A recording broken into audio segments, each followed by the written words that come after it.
All right. So thank you Okay, sorry. everyone for coming. This is so exciting. It's a high point of my month to see you all at these ACAP webinars, and I'm welcoming you to the September 2024 ACAP webinar.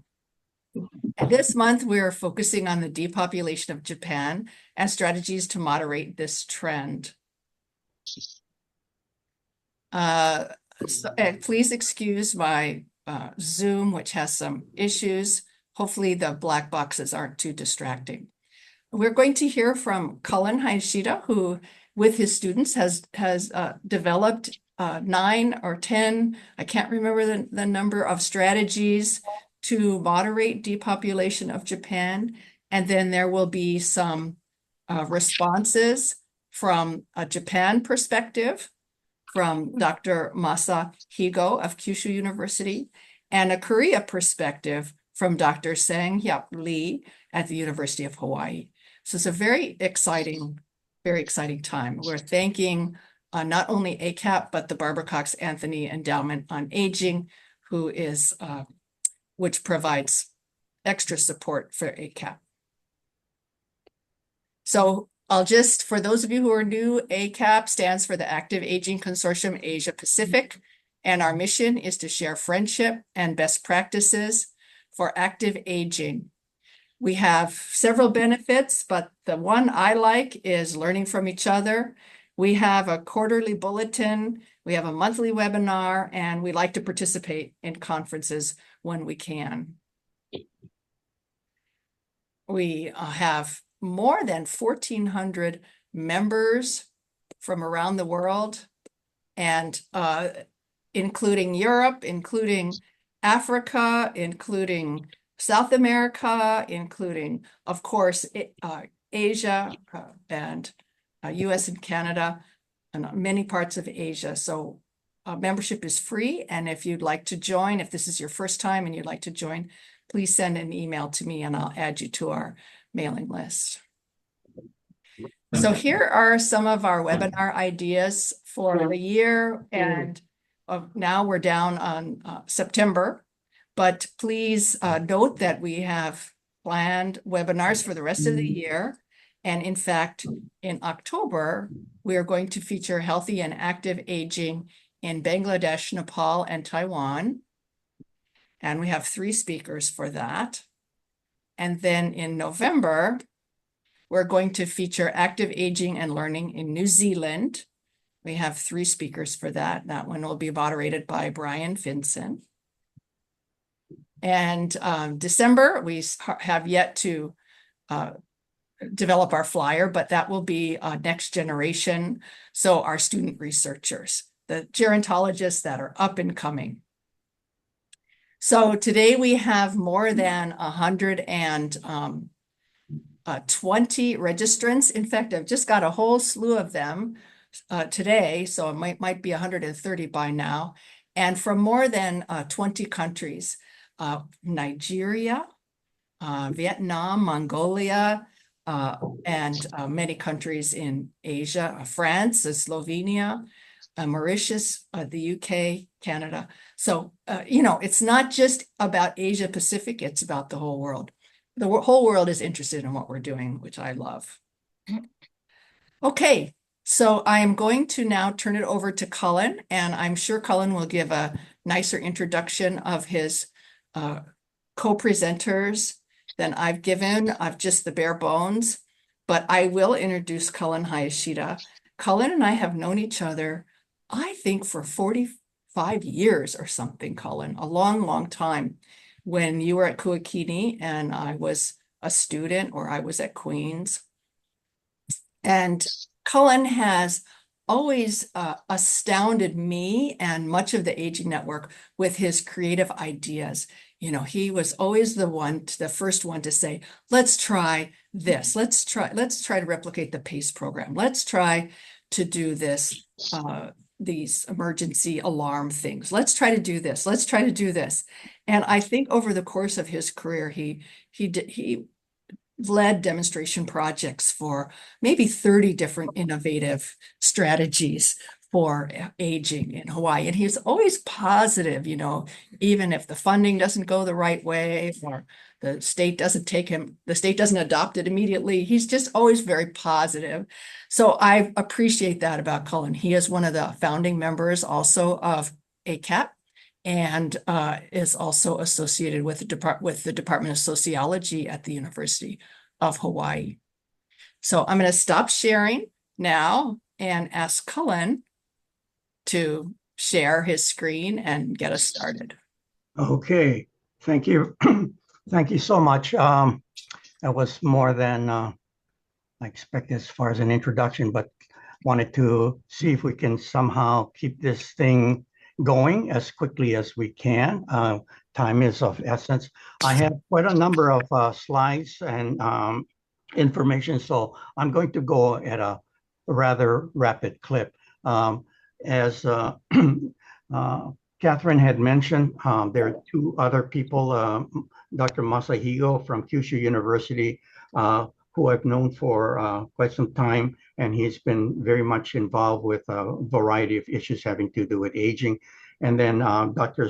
Sang-Hyop Lee from the University of Hawaii's Economics Department, where he is the chairman of the Economics Department, has been very much interested in the whole issue of generational transfer of assets. So a tremendous amount of good work that he has done there. And I've asked both of them to comment on what I will be talking about. So before we start, in this particular slide that you have here, the introductory slide, it's entitled Depopulation and Population Aging, a review of strategies and possible directions to address given Japan's workforce shortage. But I wanted to first acknowledge a few people that have worked with me. Some of these are some of my former students when I was there in Japan in 2020 over at Oberlin University.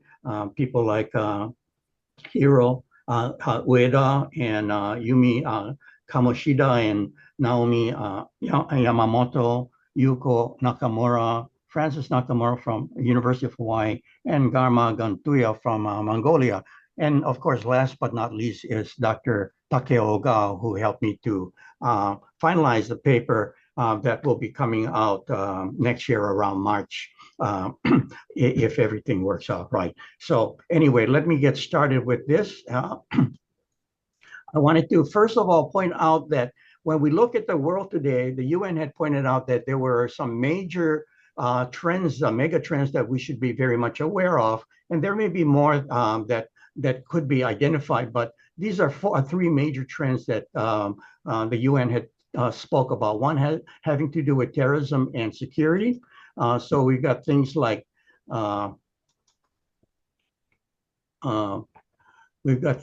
Taliban and the cyber threats, the Ukraine conflict that we're very much aware of. COVID had hit us in 2019, and there will be future pandemics, I am sure. Sub-Saharan Africa has a number of issues that need to be monitored having to do with terrorism and security. We got regional conflicts and war all over the place, mass migrations that will emerge as a result of this. And then a second issue having to do with resource sustainability, with oil, water, fracking, natural gas depletion, oil extraction and CO2 pollution, global warming, plastics, and natural resource depletions. And then finally, the third has to do with rapid population aging that is affecting our workforce shortage and the destabilization of social infrastructure. Now, what I wanted to do was to look at what we have in terms of population in Japan, looking at the year 1400 to 2100. And we see that, 1400 population was about 800,000. And it has shot up by the year 2000 to about 127 almost 128 million people. But since then, it is in a process of decline, such that there's a possibility that by the year 2100, it might drop way below 100 million.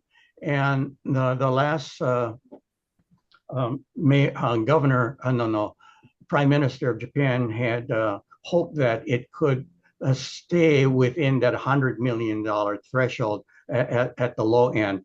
And the present Prime Minister had said that this next 7 or 8 years will be Japan's last chance to turn this thing around. So if we look at another graph, this is another graph that was published in 2008 on past and projected populations of Japan from 1400 up until the year 3300.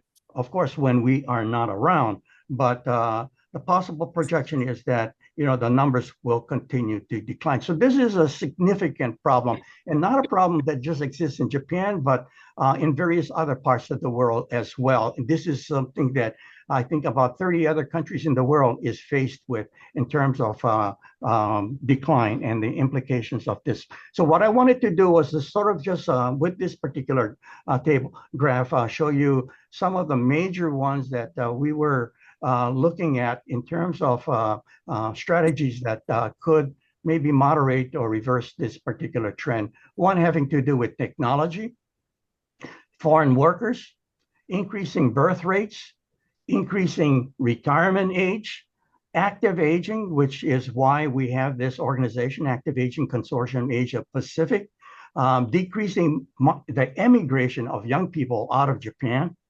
increasing working women in the workforce, increasing deurbanization, promoting child support and community development. So I wanted to sort of just go over these very quickly.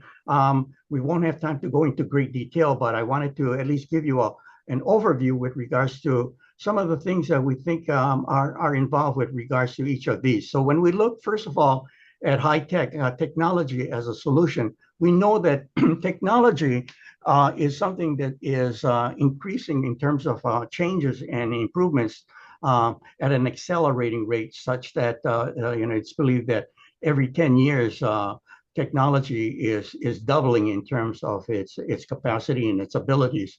And so there's a need to improve what we call ICT, or information communication technology, in its various forms for home telehealth, internet, to improve the ability for home health care workers and to support families in caregiving and other support work that's necessary. We need to promote digital literacy among old people as well as young people, promote elder care, robotics and mechanical suits, and use big data, and work with artificial intelligence and virtual reality. And many of these things are going on right now, of course. But one of the concerns that we also need to keep in mind is that technology and robots do not consume. And so whatever is produced has to be somehow transferred to a population that will consume and have an effect on income production. So technology itself does not consume products. Likewise, technologies and robots do not pay taxes. And so there's some definite positive implications with regards to the importance of building technologies as a way of offsetting the shortage of workers, but it is not a complete solution.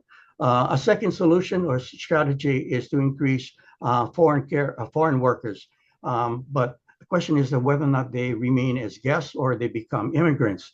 So there's been increasing number of foreign guest workers into Japan, but there's a question as to whether or not they can obtain permanent residency and citizenship down the road.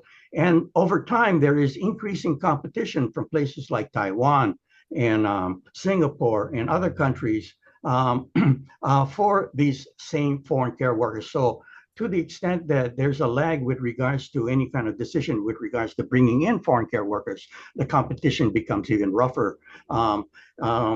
Several years ago, there was this EPA agreement to increase the number of foreign care workers for more skilled and unskilled workers. And there's a lot of costs involved in terms of, language training, transition assistance, transportation costs, short-term employment, long-term integration. There's also problems having to do with social conflicts, to address racism and discrimination. And there's been a push within Japan for this promotion of what is they call tabunkas kyosei, which basically is the promotion of multiculturalism, which promotes respect, but not necessarily integration and full acceptance. So this is something that needs to be discussed because this is one of the fastest ways of addressing this workforce shortage and the decline in the population. But at the same time, it's not necessarily the silver bullet per se, because we see what has happened in Germany, where Nazism has become a little bit more pronounced recently. We look at Brexit and we see that kind of pushback towards immigrants. And then in our presidential race, of course, we've got a lot of examples of cases where this whole issue of immigration becomes a challenging discussion. So while this is something that is a strategy, there's some finesse that has to be in place to make this thing work properly. Another has to do with increasing the birth rate. From what we know, that to have a stable population, you have to have the childbearing women have to have about 2.1 child per childbearing woman. The 0.1 is for assuming a level of infant mortality. So with 2.1, you have a stable population. Japan is running at 1.37 in 2023. So this is way below. The US is running at a 1.7, I believe, but we do have immigration that comes in that sort of helps to make up for some of the difference. Korea is even a more challenging situation, where it's running at about 0.7 or 0.8 right now. So this situation of having a birth rate of 1.3 obviously points to a challenging problem, and there's a need to there's efforts on the part of government to try to promote more marriages with social activities, with computer apps and organizing group meetings and that sort of things. And there's other things that can be done or have been done with regards to cash payments and loans and tax deductions and housing subsidies with financial incentives. And there's other things that also have been done with policies having to do work and family initiatives and employment as well. So these are things that may have a bearing with regards to birth rate, but as a whole, they have not seemed to have had much an effect yet. Related to that, of course, is child support, increasing child support. So you've got childcare services, preschool and kindergarten childcare support services. Early childhood education teachers need to be increased in numbers. We need to reduce the number of employees that are working excessive overtimes, and there is need for monetary assistance for medical and childcare support, parental leaves, and these sorts of things. And husbands, of course, also need to take an active role as far as childcare role as well. And these things are happening, but to a certain extent, in October, I think October of 2019, there was a major increase in the consumption tax of about 2% nationwide. And much of that money was going to be used to help with increasing some of these types of childcare support infrastructural activities. As far as whether or not this is actually having much of an effect, it's still kind of wait to see in many respects. A fifth strategy is to increase retirement age. Japan has one of the largest number of people that are over 65 in the labor force.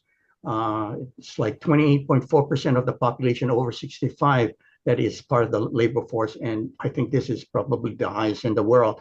And this, in a sense, buttress against the decline in the number of young people that are entering the workforce. So there's a continued need to encourage older adults to continue working with or without penalty to their pensions. And there's also talk about incrementally postponing full pension benefits until a later age. There's been this promotion of active aging, which I'll talk about later, which is referred to as Shogai Genki. And what's unusual about Japan, and it's done quite a remarkable job, is that it's created the Silver Human Resource Center, which is a employment agencies that is dedicated to older adults in search of employment. So that is something that is unheard of in the U.S. We do not see anything like that in Hawaii, for example. And so this is something that has been in place and has been helpful. But many of the jobs are gig work, are part-time, are kind of menial work. And there may be a need over time to evolve this so that they can tap into some of the skills of professionals as well.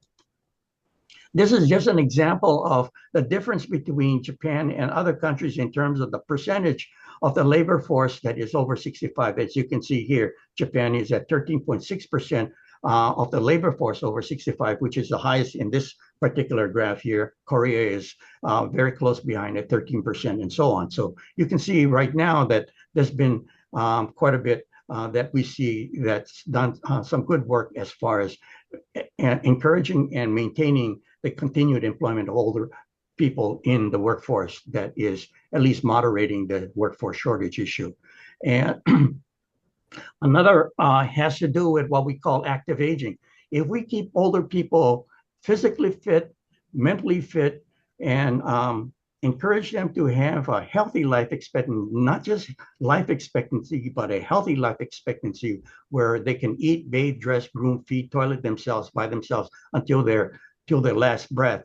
This will reduce the demand for long-term care. So promoting active aging is beyond just financial fitness. It includes social fitness and physical fitness, but also it includes finding purpose with beyond yourself.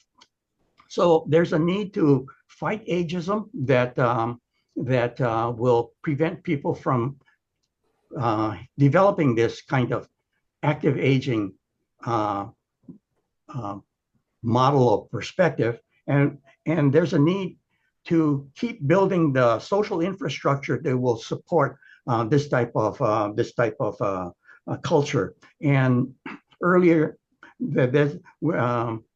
Dr. Somea and I, who is on this this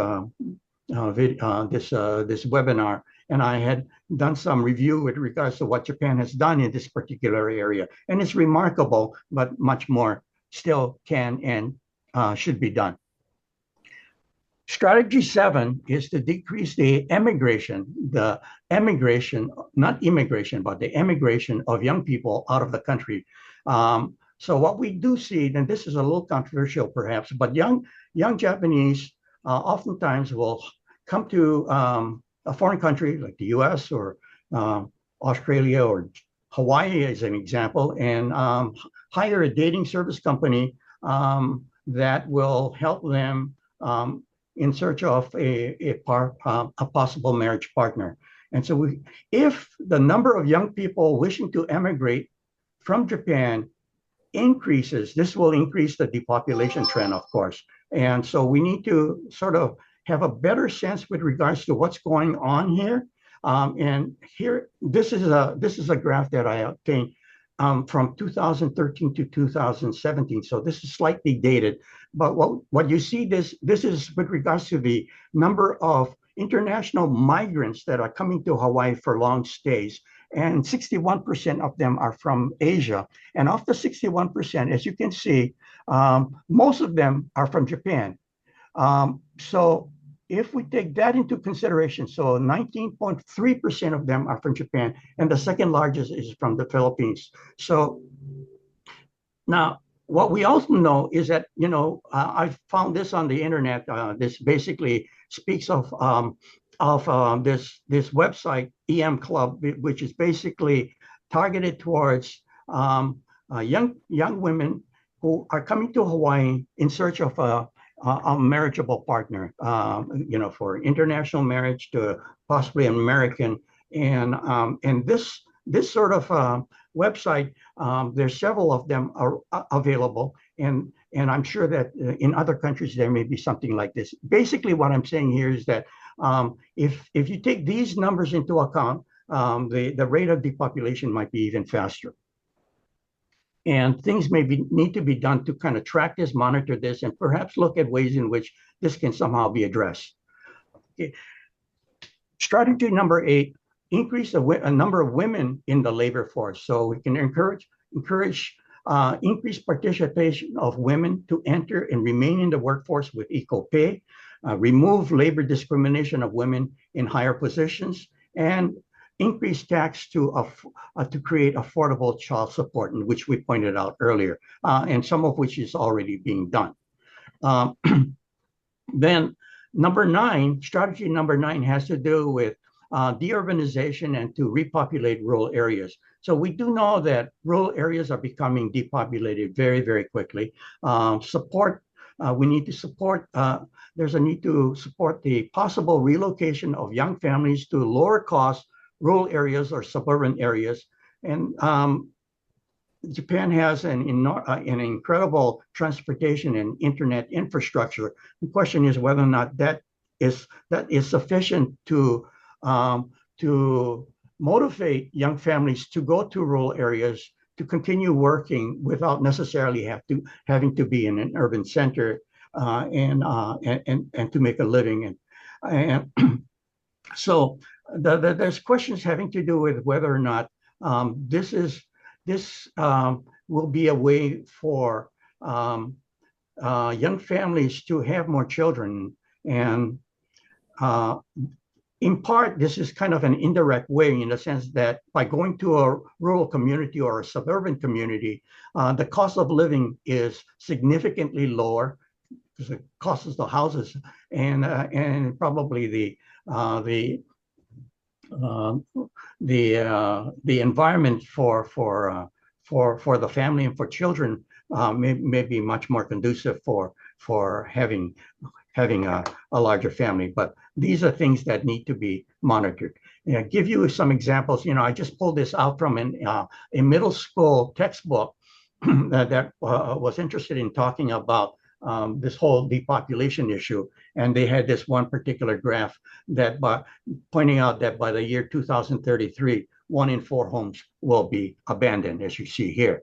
And then we do know that there's this word called akiya, which basically means an abandoned or a vacated home. And they're all over the place right now. Indeed, these are estimates based upon 2018. So the estimates are probably way undercounted right now. But in 2018, there was estimated to be about 8 million abandoned homes, or 13% of the housing market. So there's a large number of websites and municipalities have got on board in terms of trying to find ways in which they can kind of encourage the use of those homes before they are demolished. So this is an issue, and it may have some implication in terms of addressing workforce shortage. So this is an example of an abandoned home that I was able to find just on the outskirts of Tokyo. So just as an example there. The last strategy here has to do with community development. And the point here is that if we can create communities where people are interested in helping people, these are either geographic communities or high-rise communities. Oftentimes people live in condominiums, or in Japan they refer to them as mansions, but people live in close proximity to each other, but they do not know each other. And there's possibilities that people can become lonely and oftentimes may even die alone. So there's work that has been done having to do what is called smart cities, compact city development in Japan. There's a term in the US called NORC, or naturally occurring retirement communities. And there are examples of that that we were able to find with places like Kashiwa in Chiba. There's a professor at Tokyo University, Hiroko Akiyama, that has been doing a lot of work on community development as a way of trying to create people helping people. So if we have communities that are able to provide this kind of support, then there may be a need for ability for people to perhaps thrive and maybe have larger families. So we see this working also occurring in Kamakura as well right now. So these are called chonai kai, jijitai, or ibashio. Yeah. So anyway, this whole issue as to whether or not community development might be another strategy that could have an effect down the road. So I just wanted to point out, and maybe these are slides that should have been pointed out in the very beginning, but anyway, these are potential consequences that were pointed out by this intermediate school textbook. And so here they said 1 in 3 by the year, by the year, I think 2030 will be 1 in 3 will, well, right now, actually, it's 1 in 3 will be over 65. So as a result, you have more elders living alone, elders in 2-generational households where,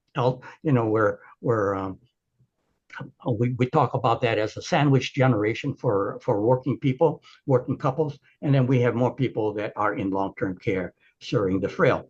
And then you have another slide that came up, or another page in this particular textbook that made reference to the fact that if this thing is not addressed, 50% of the the infrastructure, physical infrastructure in Japan that would be affected. So tunnels, you get 42% of the tunnels, 58% of the piers, 21% of the sewer lines, and the bridges, 63% of the bridges and control centers, and 62%. So the impact of workforce shortage would be quite significant, and the cost of covering repair of this with the shortage of number of people working in the workforce would mean that there would be less monies in the government coffers. So then we have also airlines and train schedules that would be affected. You have delays and that sort of thing, and longer lines and wait times for services, the ATMs. So you've got an older man that is trying to figure out how to use the ATM machine and would stall everyone. Person going to a counter would find that they cannot understand what the young person is speaking because they're speaking too fast, and that disappoints everyone who's trying to get the same services and so on. So basically, you've got just delays that are some of the smaller things that perhaps might be felt by the community. And then other potential consequences might be national defense, which a smaller number of people that are able to be soldiers, and economic development might be affected. Now, here are some of the conclusions that I came up with this. Our students came up with this. One is that there's an urgent international challenge that we're faced with. Depopulation is currently impacting over 30 nations, with Japan at the leading edge. And so there's a pressing need to somehow find some solutions to this particular issue, and point to some efforts at paying attention to this problem. Right now, there seems to be no viable solutions. There are countries that have tried 1 or 2 strategies. It's almost like a shotgun approach. So there's no systematic efforts to kind of coordinate the more complex combination of strategies. So what we're suggesting in our paper is that there may be a need for a national or an annual symposium to look at all of these strategies and others that we have not even thought about, and to collaborate with government, with business, with academia, and with nonprofits, and invite international speakers um,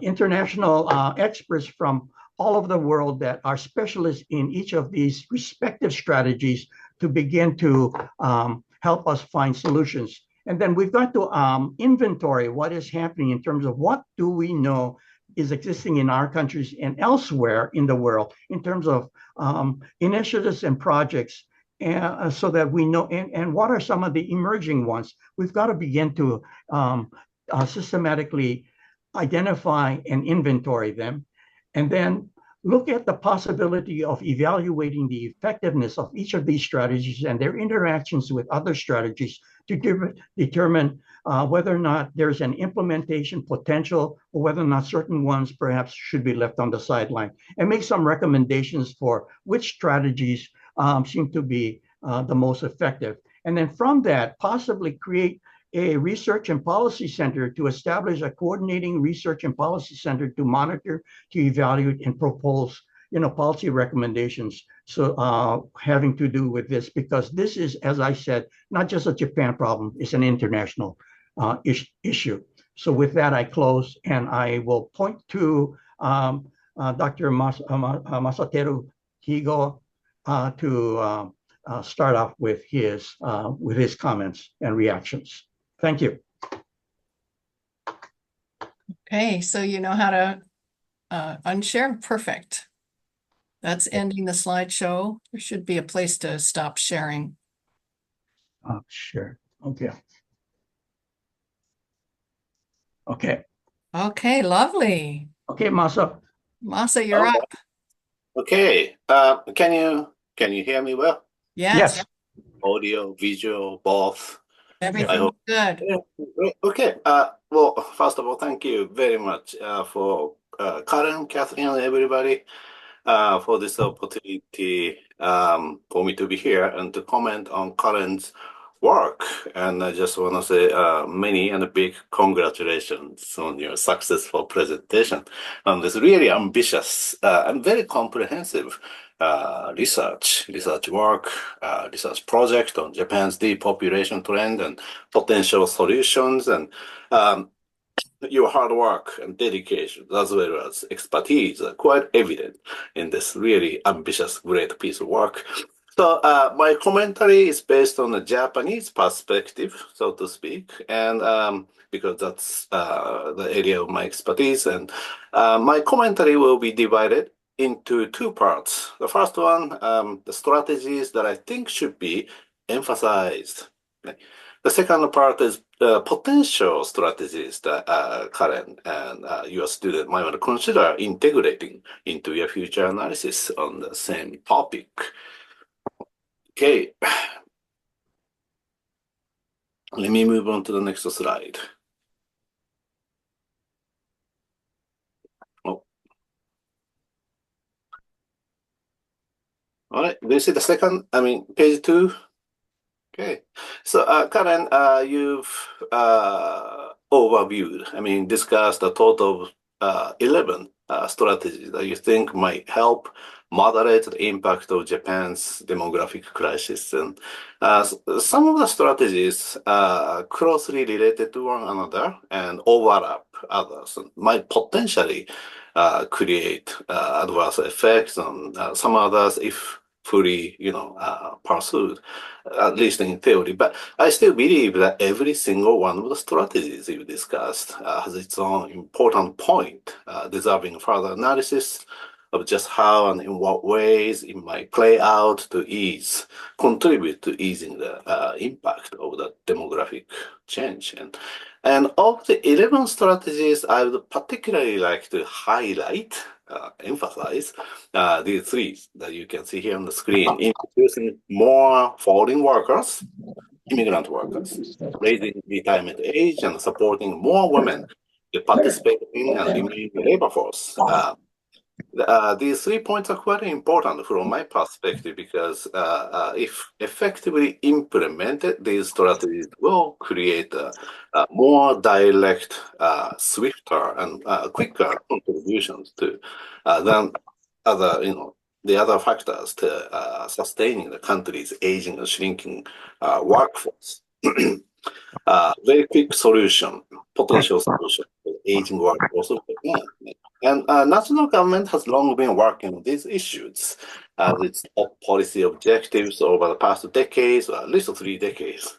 But the effectiveness of those national efforts has been quite limited uh, by many accounts for many reasons, but partly because I think the government and the whole nation, including ourselves, workers, employers, and employees, um, all across the country, haven't taken another really, really big, important step to make a real difference. For example, that's what I'm saying on the right side of the slide. For example, to attract younger younger workers from outside of the countries, the nation's labor laws have to be quite drastically reformed to be more inclusive and equitable to them and providing them with equal protection and benefits. Speaking of retirement, to delay the timing of workers' retirement, I believe that it's high time for Japan, the entire countries, to follow the path of many other developed countries around the world, meaning abolishing age-based mandatory retirement workplace rules, which are still in effect in above 90% of the work organization across the country. And number three, very important point, but Japanese work style, work culture, the way people work, the way people are expected to work are still largely very too demanding, and too stiff, and too inefficient in many ways for many younger men and women, especially for women trying to strike and maintain their good work-life balance. So laws and policies and our day-to-day work style and human resource management practice should change themselves and change the country's conventional workplace culture to accept more flexible work options, including active, utilization of online work. Right? And moving on to part two, potential strategies that might make sense for you to consider integrating into your future discussion and analysis. Pension reform has to be part of the picture, I think, because it has a lot to do with, people's decision on when to retire. Right? And the government has been doing a decent job, I think, in incrementally raising the eligibility age to receive the pension benefit, public pension benefit, as a way to encourage older workers to stay in the labor force longer, as long as possible, and longer than in the past at least. The current system is so-called conventional pay-as-you-go defined benefit model, where, very simply put, current workers support current retirees. It's also quite evident that sustainability of the current pension system, current pension model, is at risk, like big risk, because of the rapid and drastic aging of the population, which has created a growing sense of unfairness, if not animosity, among younger people toward older ones. Right? So maybe it's time to fully reform, not just reforming, but replace the current pension system with an entirely different one.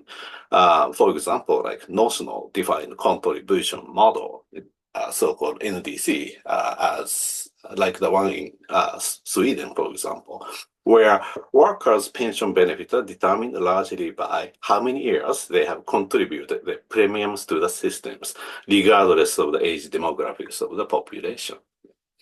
Big change, but big change is really called for in our time. And increasing number of cities and communities have arranged for older adults, especially retirees, to host and take care of preschool children in their towns, communities. And in many cases, such arrangement seems working well. I mean, successful in helping working mothers, for example, and working fathers to raise their children and giving them some more time away from their kids and helping retirees to stay socially active, socially engaged, active aging.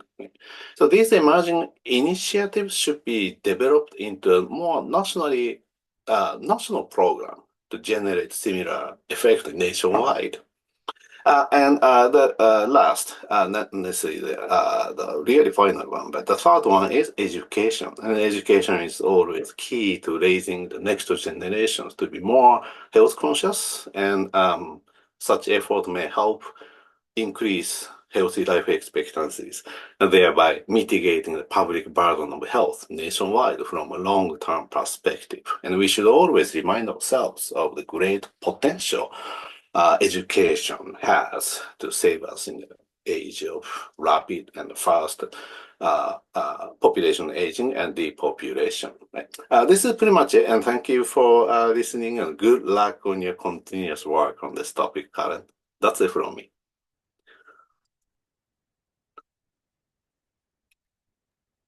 Thank you. Yeah, it's good to just, instead of having 10, just suggest a few and start there. So you have a perspective from Japan, so that's very much appreciated.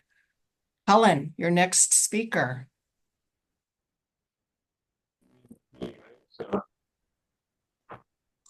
Oh, I guess I'll introduce you. So Dr. Lee is head of the Department of Economics at the University of Hawaii at Manoa, and he's going to talk about some strategies from a Korean perspective. So thank you very much, Dr. Lee. So, I mean, the presentation of Cullen is really. Your audio is a little bit weird. Okay. Can you see if it has an echo? Better or? No. Oh, just a second. Is anybody else hearing this? Kind of gravelly, it's kind of gravelly voice, like you're a I hear that too, Catherine. Okay. It's the same here too. Oh, it was great before. I don't know what changed. I think it might be easiest just to go back out and in again, and go out and come back in again. Does Oh, that work? Yeah, because it might just be the settings, and if you go back and go out and come back in again to the Zoom, then it should just correct itself. okay. I think he's gone. Oh my gosh. Okay, any quick questions while we have a minute? Tenku, Aizen? No question. Okay.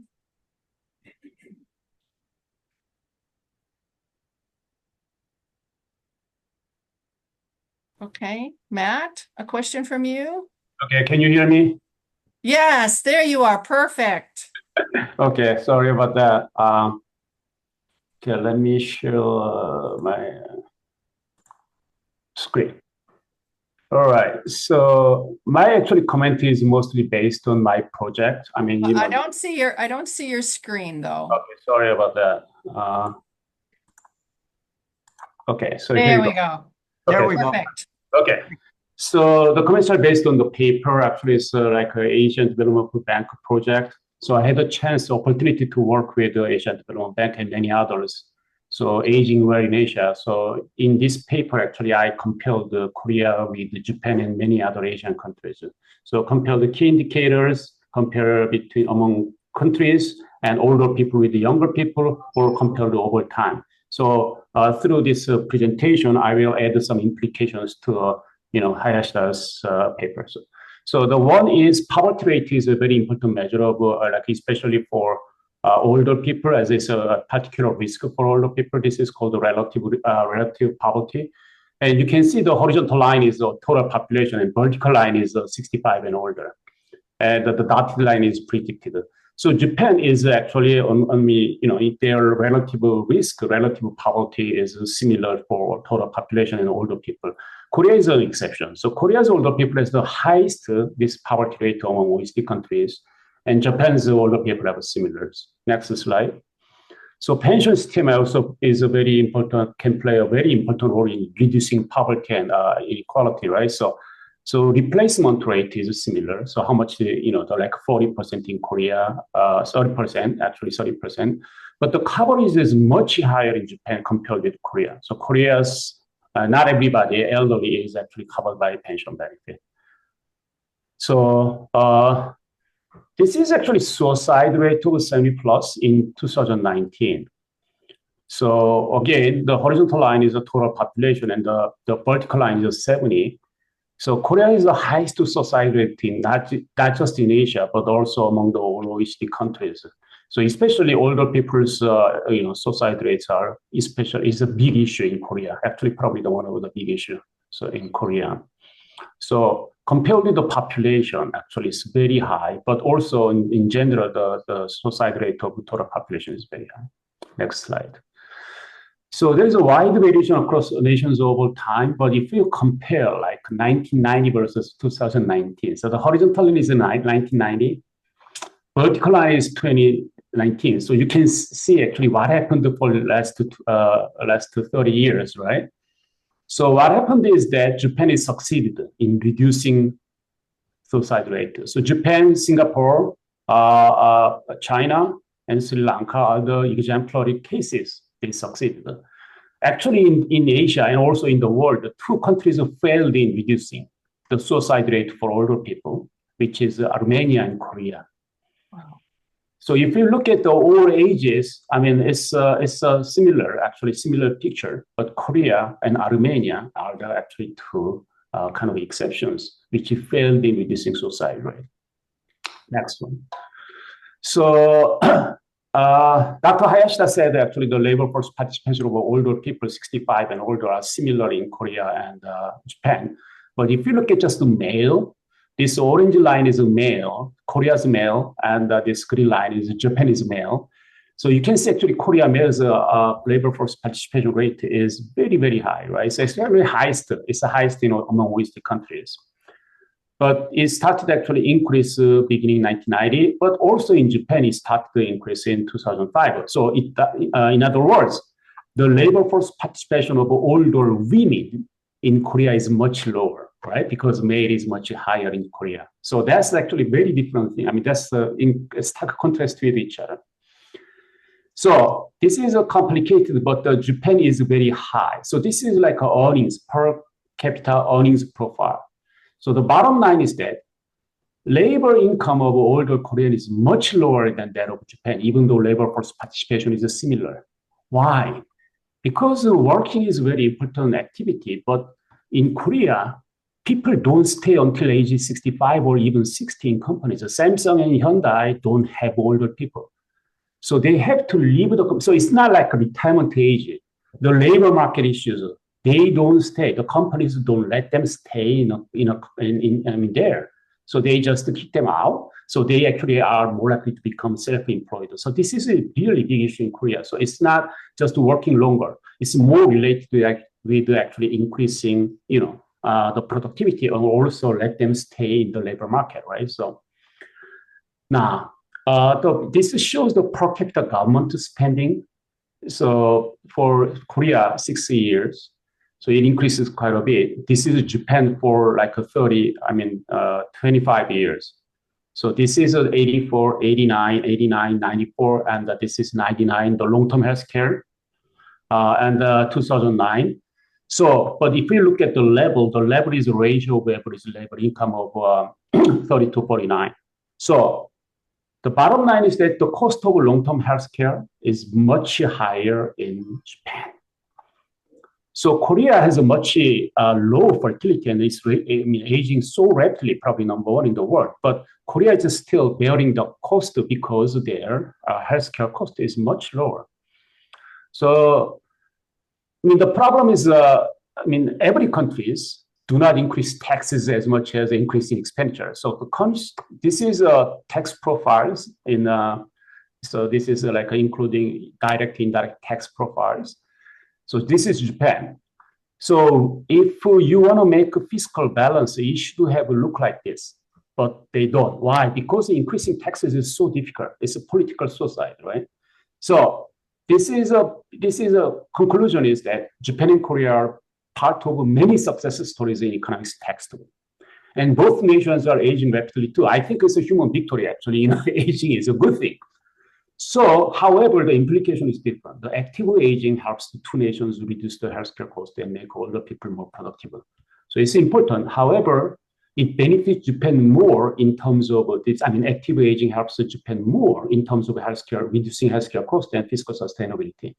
And also, Japan needs to pay more attention to these factors. Korea, in terms of Korea actually benefit more in terms of income support and psychological health, because this is a huge issue, this high suicide rate. So the nation, the government should pay more attention to this issue, income support and psychological health. So Japan is more serious reform in terms of actually healthcare, pension reform. This is exactly, I mean, so I mean, it's like Masa, just talked about, right? So this is a big issue in Japan. So Dr. Hayashida may want to emphasize this strategy more in the report and work on that one. So otherwise, the implicit debt, which is liability to next generation, will in Japan will just be huge. It's already like 200% right? Much higher. And for Korea, the issue is low fertility actually right now. Because Korea's TFR is 0.72 and Japan is 1.37 last year. And 0.7 means actually every 30 years, the population becomes 1/3. So they established, I don't know whether you heard about it, they will establish a new ministry by the end of this year, the Ministry of Low Fertility Responses. So Korea currently has about 17 government units. But now they think this is, the number one risk of the nation, so they will establish a new country. So these are the differences and similarities between Japan and Korea. Okay, I stop here. Thank you. Wow, thank you very much, Dr. Lee. Yes. So shall we open this up for questions from anyone or comments from anyone? Sure. Let's do that. And there is a question in the chat. Pin Kori. Please tell us about Pin Kori. Oh, Pin Korori. Well, that's this is an onomatopoeia. So ping is a Japanese word that sort of implies being bouncy. Ping. You're bouncy. You're healthy, right? Korori means to fall, to stumble, and possibly to die without pain. So in English, it would be to live long and to die short, which is active aging. There's a something similar in Korea, according to Dong-hee. It's 99881234. 99, you live to 99 years of age. 88 means that you have a catastrophic illness. Then you live 1, 2, or 3 more days, and then you die, which is 4. So it's Gugu Pai Ili Samsa. So there seems to be this this cultural, I guess, message that we want to somehow make it as easy as people to understand and to somehow adopt it as a cultural lifestyle so that we can change society. Yeah. So that's Ping Korori. Okay. Dong-hee. May I ask Yes. question? Takako Sodai. Yes, please. Yes. Question. Thank you. I have some question to Dr. Lee, because in Japan, the major reason of the depopulation is that young people do not want to marry. And it is projected that in the future, 1 out of 3 of male and 1 out of 4 or 5 female stay single until they die. So I just want to know, is it the same trend in Korea? Because it is difficult to encourage young people to get married. This is a very important question, right? It's $1 million questions. It's similar. The work-life balance is not achieved. And then also there are so many issues, and probably we cannot talk about it, right now, labor market issues, right? The work-life balances. But that's true. In Korea, young people, my mom had 7 siblings. I had one, and I had 2 children, and and then people just do not want to marry or have children. And another issue is in Japan and Korea, we don't have like Franks. In France, 50% of children are from out of marriage, but in Korea and Japan, the children are usually from marriage, right? So there are many other issues like that. But yes, the answer is yes. Korea is a very similar trend. So what is your solution idea? That's why the government is establishing a new ministry. I remember in Korea, there was a time when many men were importing brides from other countries. Is that still going on in Korea? Much less, actually. There are issues, yes, because it's also rural-urban issues, right? Because in rural area, there are, like Japan, many rural areas, many counties haven't seen babies for decades. So also the men actually, cannot find the women. So they actually imported. But there are many issues like, abuse and also ethical problems. So now it's much more restricted. It's much less common. Okay. All right. They don't marry anyway. Okay. So there's some questions. All the depopulation strategies need a strong political support and policy. Often the concepts are accepted. Often the concepts are not evaluated. What is the suggestion for monitoring new strategies?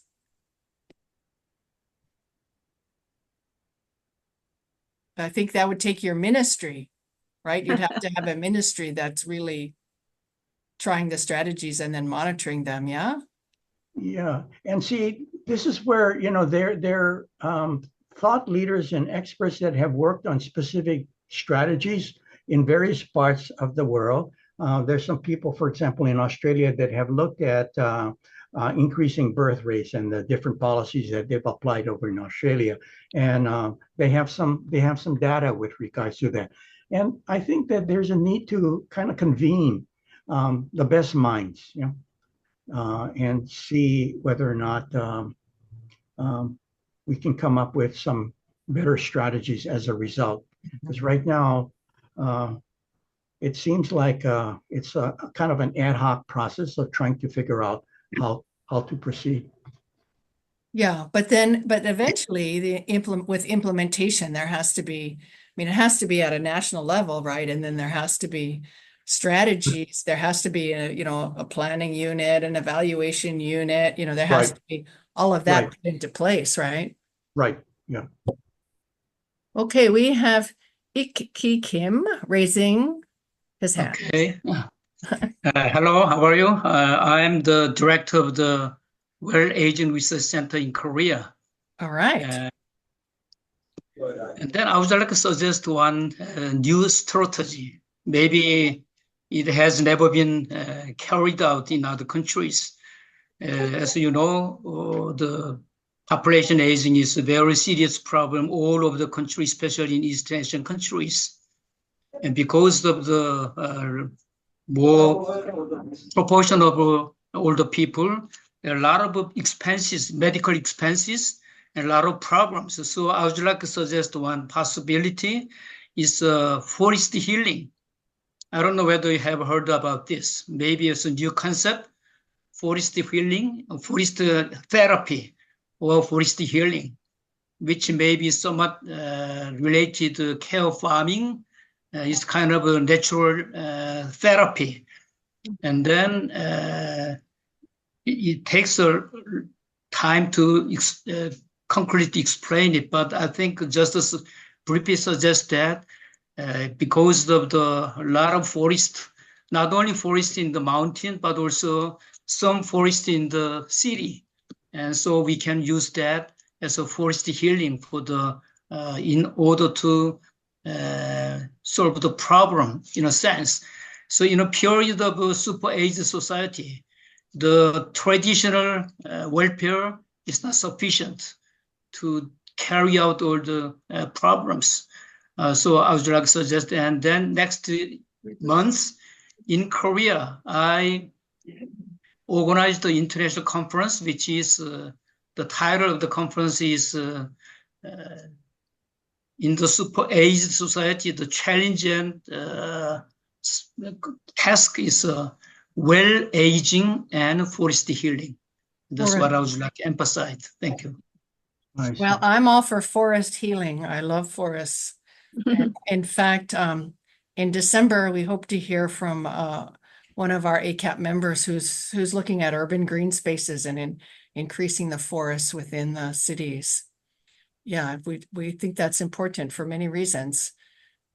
So, Cullen. Yes. Yeah. Yeah, this whole idea of forest healing in terms of just emotional well-being, some meditation, and some reflection time, perhaps slowing down from and not watching all of these videos and things that's on the internet so much that can just cloud our thinking. Yeah. So that may be an important part of, in addition to physical fitness and financial fitness, there's an emotional and maybe spiritual fitness that is part of that. Yeah. Yes. Okay. Dr. Hyun-hee, can you, I see that you have a message here about giving elderly more opportunities to work and supplement their income in Korea. Would you like to talk about that? Yeah, I definitely agree with that, Professor Lee's opinion. We need, more supplement their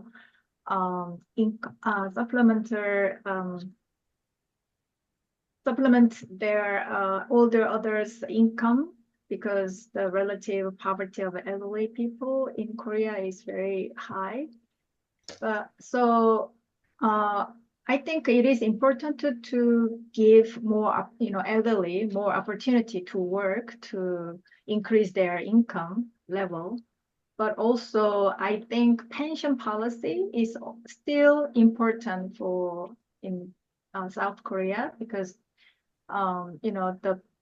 some of all the others live with only pension. So they pay their renter fee and pay for the everyday lives. So we have besides the national pension, we also have a basic pension for the elderly people.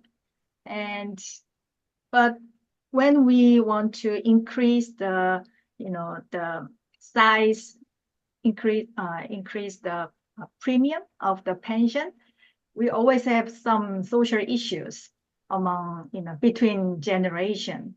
Sure. So yeah, I'd like to listen to, insights from Professor Lee. I mean, the two things, Dr. Masa Higo already talked about the intergenerational equity is so important. So you have to do reform, and but at the same time, active aging actually helps young people too, right? Because they are healthy and the cost to healthcare cost. So it's a win-win situation. But at the same time, there are people who get sick, and Korea has a very, very low pension. Basic pension, is much lower than compared with other countries. So we have to enforce, strengthen both things. But I agree with you entirely. This is a social conflict. People say social conflict. But actually, it's not. It's every country has had this problem, and active aging can help and reduce the burden. And the intergenerational equity is also equally important. I stop here. Thank you. Yeah. I like that idea of intergenerational workforce by looking at having older adults work with preschoolers and young children. I think this is a great way of sharing wisdom and values and stories of the past as well. And then it may not be as physically demanding, perhaps, as other types of work in the labor force. So I think that's a wonderful idea. We need to pursue that here in Hawaii. Yes. Dr. Park. Yes, hi, I'm Youngran Park from Korea. I teach social work at Gangnam University. I have one question and two short comments. My first question is about the, um, the concept of depopulation. Actually, in Korea, we talk a lot about aging and low fertility, but the term depopulation is not yet in policy agenda, except we are concerned nowadays about the depopulation in rural areas. So there are many villages been disappearing. So that's a big agenda, but we don't really talk about depopulation from very macro perspective as Professor Hayashida today presented. So I think it's really important that we maybe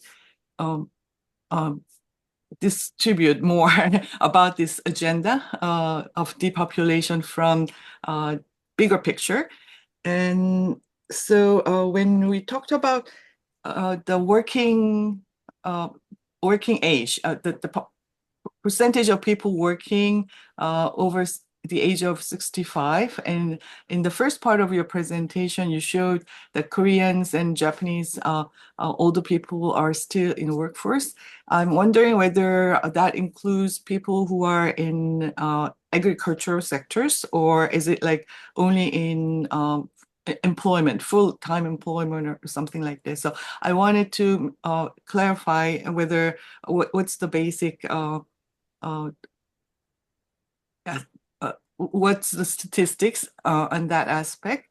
And my last comment is I have been talking that we need to rethink about the age, the age of working population, because in Korea, it's between 15 and 64. We categorize people within the age of 15 and 64 as a working group or working age. But when we do the survey, people would expect to work till like early 70s of the older population. And in reality, not many young people are in the workforce. If you're 15, you're still in school nowadays in Korea. So I think it's really disguising some of the realities. So we need to think about what is the working group and what is the work age. So, and I think that's a big challenge because if we want to change the statistics, we have to change everything, the institutions, legal instruments. But still, I think it's an issue that we need to discuss. So. Yeah, there's a lot of lack of clarity with regards to some of this data. You know, the information that I provided is pretty general. I'm not too certain as to what percentage of the population in Japan, for example, are in the agricultural sector. For example, that data was not included in the report that I was looking at. It would require much more of a deep dive to get that. That's probably available, but I didn't do that. But that's an important point. With regards to some of the other points that you made, I think that Dr. Lee probably would be better able to find answers to some of those issues. Yeah, but those are all important points. I think that we need to ask questions and get better answers and get in order to develop and define better policies over time. Yeah. Thank you. You know, I'd really like to ask Jose and Moira, what's happening in Europe? Because you have depopulation problems too. I know Italy does, and I'm not sure of the other countries.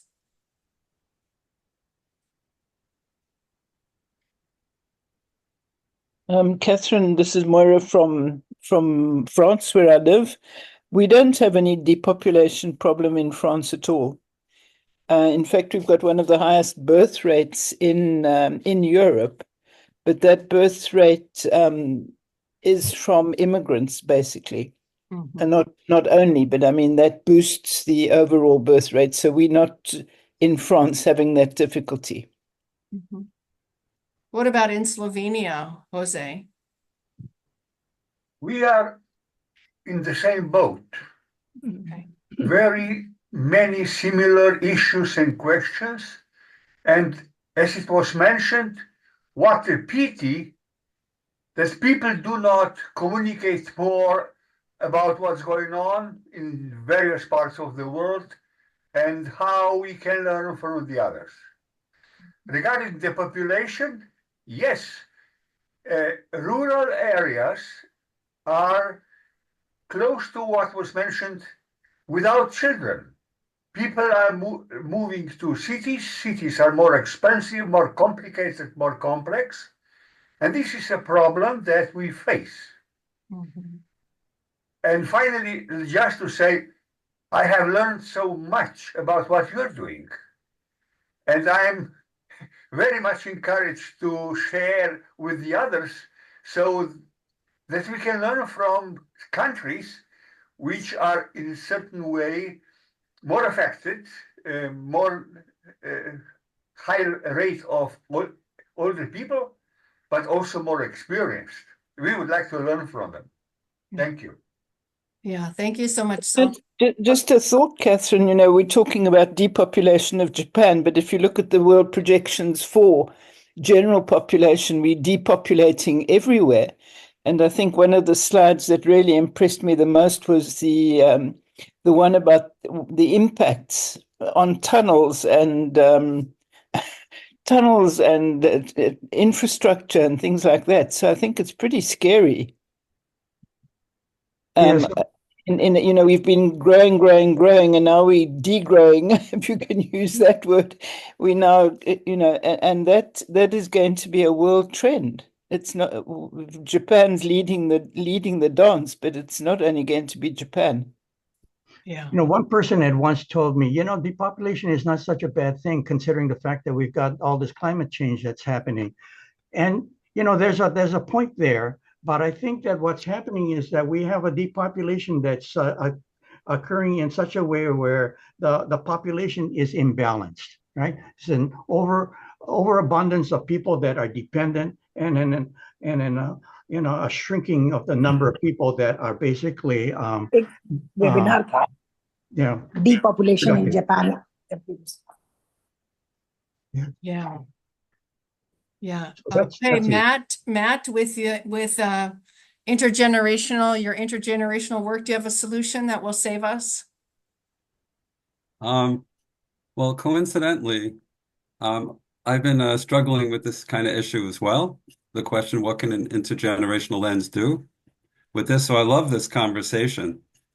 It's really such a tough issue. I mean, we're talking about macroeconomic dynamics and to try to, change behavior, influence demography. Anyway, so in a nutshell, I've done some work in Spain, some of the rural communities there, also in Pennsylvania, in rural depopulating areas, around the idea that an intergenerational paradigm may have something to contribute. So the framework we call intergenerational community visioning and placemaking.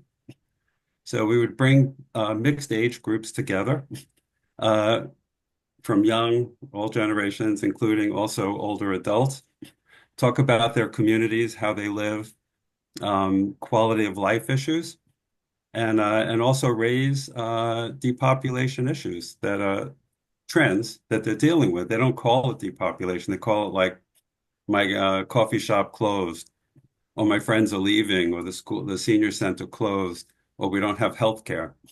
So it turns out that when you get age-integrated populations, groups, to have these conversations and brainstorming, and also speaking with policy, with official planners and politicians, they come up with great ideas.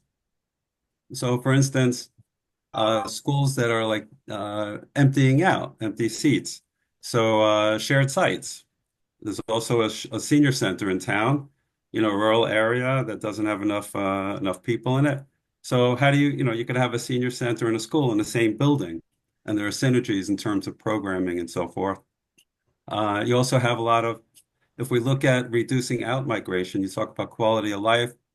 It turns out that there are a lot of cultural arts institutions that are struggling.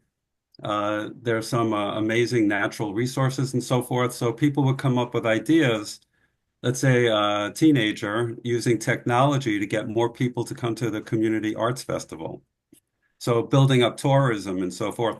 So these ideas and innovation come from the bookend generations, which are usually not really asked to step in and talk about ways to increase quality of life. There are areas in Japan I've been reading, like one community, I can't seem to find the name of it, I'm sorry, but they have like a famous kite festival that's so traditional. It's like beautiful. There's a lot of publicity around it. I found a great festival in Spain. So people love it and they enjoy it, but they have not thought about ways to weave in an entrepreneurial tourism building emphasis to get more people to come to town to see how great the quality of life is, and consider living there, to bring people in. So sometimes a teenager may come up, well, I know how to get, build up, make this viral. This is an amazing place you have. What's going on here? So yeah, and then also to bring more business to the food vendors and the traditional arts, the tea ceremonies, the beautiful aspects of culture that people take for granted. Anyway, so that's the kind of stuff that we're looking into. There's a lot more to chat about that, but thanks for doing this talk. It's just really exciting. Oh, and also sorry about Korea. There was one newspaper article in the New York Times talking about the 100 won taxi. It's like saying people are, oh, thank you so much. It's familiar, but that to me was like, wow, this is really wonderful because it's hard the transportation infrastructure falls apart when you don't have enough population to keep it going. So just to do that, you're allowing people to get to school, to volunteer, and to engage in parks and support family life.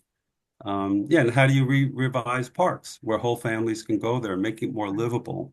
So it all has a piece. But thanks. Sorry, I don't want to talk too much. Thanks for letting me chat. And I think there's a lot of stuff. We want to write it up at some point, but it's been really rough, to see main streets in Pennsylvania that are closing down, some stores and so forth. And there's a sense of hopelessness. It's hard to get that excitement. Yeah. So I find that, these intergenerational conversations support, you really can spark and get some newspaper articles and really get it going with social media. It could generate like a bit of a movement where people lean in and say, we have some special stuff here. Maybe we could bring more people in, or maybe like in Hawaii, I think in that one community around the UNESCO famous site, 7 lakes or 7 ponds, famous place. Seven sacred pools. Thank you. You have a high school, famous high school there in the intergenerational world that has a training program, tech school kinds of stuff, training high school youth, rather than having them leave for no jobs, actually training them in woodwork, and where they go out and help make a lot of these houses that older adults live in universally designed so that they could stay in there. So that's like a win-win. And that has implications, maybe just a few families, but they add up. Okay, thanks. I'll stop now. Okay, Cullen. Oh, that's it. Thank you so much, everyone. This is wonderful. Yeah, we've got a lot of work to do. Yeah, and this is just a great webinar with lots of people participating. I do thank everyone for coming and participating. Cullen, maybe you should put your email in the chat in case people want more information. And now I have tried to figure out a YouTube channel. So this session is being recorded and I will post it and try to send everyone a link to the recording. So thank you everyone for coming and hope to see you next month. All right. Thank you, everyone. Bye-bye. Thank you. Bye-bye. Bye-bye. Thank you. That's pretty interesting. Yeah, it's good. Very good. Fabulous. Yes. As always, Catherine, thank you so much. Very much worth getting